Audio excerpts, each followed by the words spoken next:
Relato 1. Quando eu estava no ensino médio, no meu último ano, eu tinha 1,66 de altura e pesava cerca de 40 quilogramas. Estava no parque perto da minha casa, esperando o ônibus escolar. Normalmente meu namorado, que já havia se formado, me levava para a escola, mas ele estava ocupado. Mais tarde descobri que ele estava me traindo. Geralmente havia algumas meninas esperando, mas naquele dia eu estava sozinha. Então me sentei no banco com um fone de ouvido colocado e outro fora para ouvir o que acontecia ao meu redor. Sempre fui cautelosa com o que acontece ao meu redor. Enquanto esperava, vi que um carro preto se aproximando e logo que o percebi mantive um olho nele, porque sentia algo errado. Não queria parecer paranoica, então não era óbvio que o estava observando. Mas depois de alguns minutos, 2 homens corpulentos desceram. Imediatamente enviei uma mensagem de texto para o meu namorado dizendo que estava no parque e que esses caras estavam me dando uma má impressão. Claro, ele não respondeu. Então copiei e colei a mesma mensagem para o meu primo que estava em casa. Moro com minha tia e 2 primos, que estavam descansando após o turno da noite. Queria que alguém soubesse a marca e a cor do carro. Além de que havia 2 homens, mas não recebi nenhuma resposta. Quando saíram do carro, começaram a caminhar em minha direção. Então me levantei do banco e caminhei em direção à rua porque o ônibus deveria chegar a qualquer momento. O motorista realmente chegou um pouco atrasado.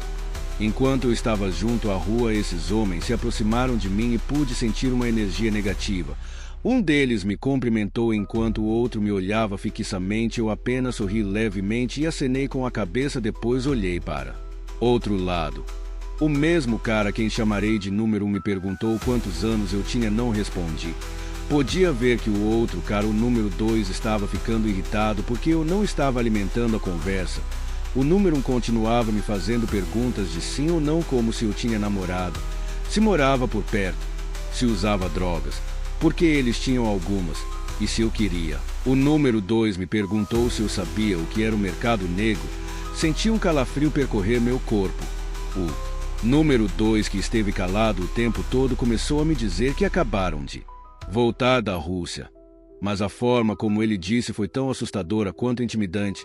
Sabia que eram de outro lugar porque tinham um forte sotaque, mas não conseguia identificar de onde. Eles me diziam para ir até o carro deles porque tinham drogas. Eu lhes disse que não, obrigada. Acredite, eu não era uma santa na escola, mas também não era estúpida. Nunca entraria no carro de alguém que eu não conhecesse. Então o número 1 me perguntou se eu tinha carro. Eu disse que não, e que o ônibus estava prestes a chegar. Por algum milagre o ônibus virou a esquina, e os caras recuaram. Eles estavam se aproximando aos poucos enquanto me faziam perguntas, mas antes que o ônibus chegasse onde eu estava, o número 1 me entregou um cartão e disse que tinha uma oficina de carros e que eu deveria ligar para ele se precisasse de algo. Ele até mencionou que me daria um carro de graça. O carro parecia suspeito e eu não queria pegá-lo, mas sabia que precisava daquele número para denunciá-lo. Então peguei e eles foram embora rapidamente. Finalmente o ônibus parou e me pegou. Assim que entrei, comecei a chorar, tive um colapso emocional completo. Era como se toda a adrenalina mantivesse minha mente em alertas. Então, quando me vi ali a salvo, meu corpo e mente cederam. Não havia pessoas no ônibus, então o motorista me acalmou antes de sair. Expliquei o que havia acontecido e quando ele olhou ao redor para procurar o carro, eles já haviam ido embora. Ele disse que os viu perto de mim, mas pensou que eu os conhecia porque estavam tão perto. O motorista ligou para a central para relatar o incidente para que ficasse registrado. Quando chegamos à escola, ele me levou até a diretoria. Eu estava aterrorizada de estar sozinha. E o diretor sai assim como a segurança do campus. Eles foram muito gentis comigo enquanto me levavam para a sala do diretor. Ambos eram homens e começaram a me fazer perguntas sobre os homens, o carro e as perguntas que os caras me fizeram. Chorei o tempo todo. Então tirei o cartão que me deram e o entreguei ao diretor. Ele olhou para o segurança e disse que ligaria e fingiria ser meu pai. E assim ele fez. O telefone estava no viva voz e o número 1 realmente atendeu. Reconheci sua voz como se estivesse gravada em minha mente. Tive dificuldade em não ter um ataque de pânico. O diretor perguntou ao cara se ele poderia conseguir um carro a um bom preço. E o cara tentou se fazer de desentendido. O diretor disse que sua filha, ou seja, eu havia dado o cartão a ele, e assim que ele disse isso, o cara desligou. Tentaram ligar de novo, mas o telefone estava desligado. Finalmente, o diretor e o segurança mostraram uma mudança em sua atitude. Assim que o telefone fez clique, o segurança pegou seu telefone e ligou para a polícia para que viessem à escola. Era como se eles finalmente soubessem que era real. Como se minha história louca não fosse inventada, o diretor se desculpou com o segurança e conversaram por um minuto no corredor. Pude ouvir tudo o que diziam.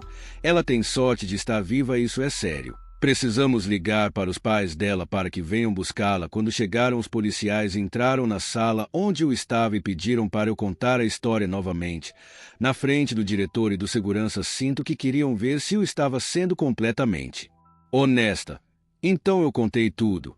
Os oficiais foram diretos comigo e disseram que parecia que eles estavam nos observando. As meninas naquele parque, porque escolheram o único dia em que uma de nós estava sozinha. Também disseram que o cartão estava sendo usado como isca para que eu fosse onde eles queriam. Senti-me enjoada, como se não conseguisse respirar. A escola ligou para minha tia, mas ela não atendeu. A única pessoa que atendeu primeiro foi meu namorado.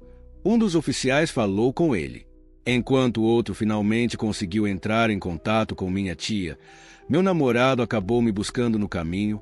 Quando cheguei, minha avó, tio, tia e primos estavam todos lá fora. As mulheres e os homens estavam furiosos, mas preocupados comigo. Uma semana depois, outra garota de uma escola secundária local não muito longe do parque foi salva por outros estudantes. 2 caras estavam tentando arrastá-la para um carro preto, mas os outros estudantes a seguraram e a tiraram do carro. O diretor me chamou em sua sala e foi assim que fiquei sabendo. Também estavam lá os mesmos policiais e me pediram para identificar os 2 caras em uma linha de fotos. Eu os identifiquei. Imediatamente foram pegos. Eram realmente os mesmos caras que tentaram levar a menina a uma caloura. Senti-me preocupada por ela e triste que ela tenha passado por algo pior do que eu. E senti-me quase livre novamente, ainda assustada, mas sem olhar por cima do ombro tão frequentemente. Não podia acreditar que os pegaram. Depois disso, minha família se uniu para me levar à escola durante o restante do ano. Meu namorado agora também me levou alguns dias. Sou grata por estar viva e bem, e sou ainda mais grata por a menina também ter sido salva pelos corajosos estudantes de sua escola. Essa é um pouco da história prévia. Após aqueles eventos, me senti mais segura sabendo que os perpetradores foram capturados e que eu tinha o apoio da minha família e amigos. Aprendi uma lição importante sobre a importância de estar alerta e confiar em meus instintos quando algo não parece certo. Desde então tenho sido mais cautelosa em situações similares e compartilhei minha experiência com outras pessoas para as conscientizar sobre a importância da segurança pessoal, embora as lembranças daquele dia ainda me afetem. Sinto-me grata por ter saído ilesa e por ter sido capaz de ajudar a fazer justiça no caso da outra garota.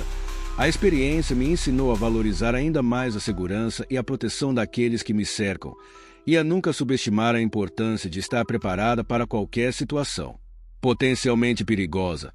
Embora tenha sido um momento assustador na minha vida, isso me ajudou a crescer e a estar mais consciente do meu entorno. Agora estou focada em seguir em frente e viver minha vida da melhor maneira possível, sempre lembrando da importância da segurança e da vigilância em todos os momentos.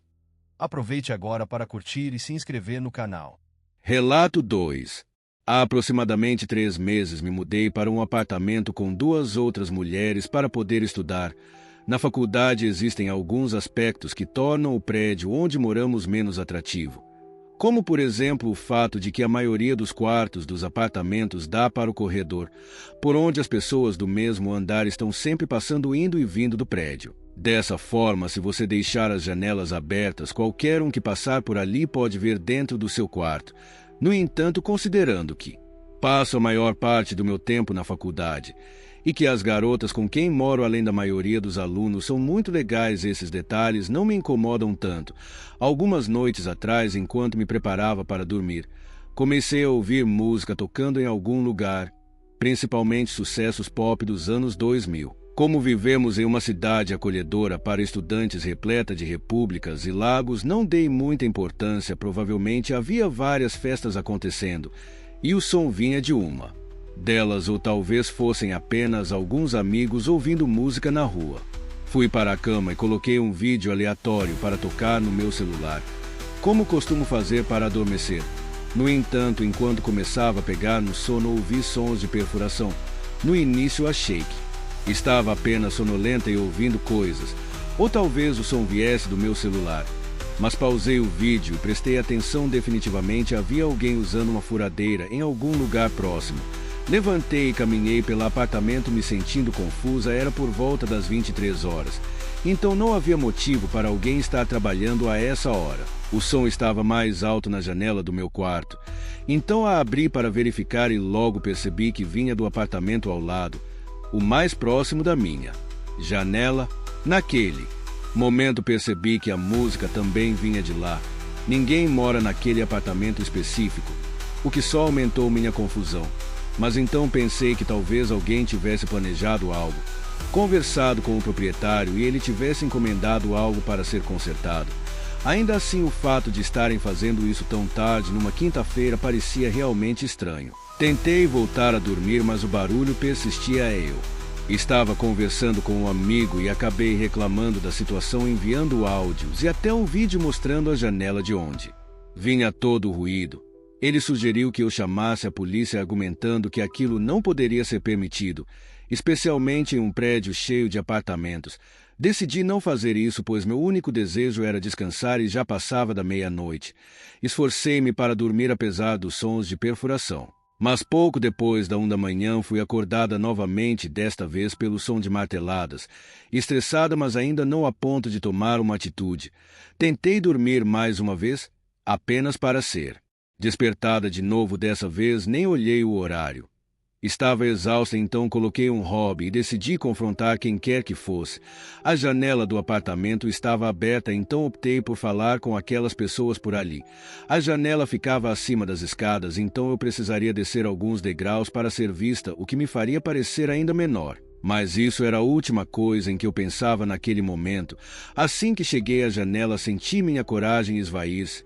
No quarto havia 4 homens, todos aparentando ter entre 30 e 40 anos, que pararam o que estavam fazendo para me olhar. Agora apenas a música do rádio podia ser ouvida, o que de alguma forma tornou tudo ainda mais assustador.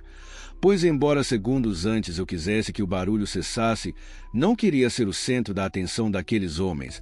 Algo que também me incomodou, mas que só me dei conta no dia seguinte, foi a estranha escolha musical deles. Era perturbador perceber que homens de meia idade estavam ouvindo músicas que adolescentes ou pré-adolescentes costumam ouvir. De qualquer forma, nenhum deles parecia surpreso ao me ver. Todos tinham expressões de "o que está acontecendo?". Lembrando-me do motivo que me levou até ali, disse com licença, já é bem tarde e a maioria das pessoas aqui precisa acordar cedo amanhã. Se não for pedir muito, poderiam fazer isso em outro momento. Vale destacar que sou uma garota de 19 anos, baixa e frágil, que nem sequer pensou em vestir algo além de um obo.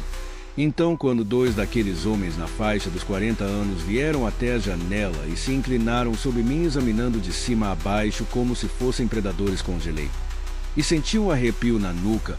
Ambos estavam suados e com as bocas entreabertas, e um deles segurava um martelo, que parecia bastante pesado.